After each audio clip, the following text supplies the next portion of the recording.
சதகத்துல் ஃபித்ர், அதாவது பெருநாளுக்கு முன்னால் கொடுக்கக்கூடிய இந்த தர்மம் யார் மீது கடமையாக இருக்கிறது? அதாவது யாரின் மீது ஜகாத் கடமையாக இருக்கிறதோ அவர்கள் மீது அந்த சதகத்துல் ஃபித்ரும் கடமையாக இருக்கிறது. யாரிடத்தில் ஜகாத் கொடுக்கும் அளவுக்கு பணம் இல்லை என்று சொன்னாலும் அவரிடத்தில் வசதி இருக்கிறது என்பதாக சொன்னால் நிச்சயமாக அவர்களும் சதகத்துல் ஃபித்ருடைய தொகையை நிச்சயமாக பெருநாளுக்கு முன்னால் கொடுத்து விட வேண்டும்.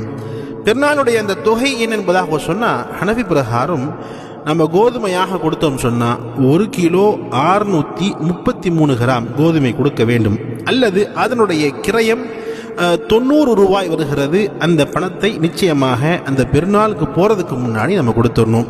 யார் யாருக்கு கொடுக்கணும் என்பதாக சொன்னால் கணவன் தனியாக கொடுக்கணும், மனைவி கொடுக்கணும், பிள்ளைகளும் தர வேண்டும்.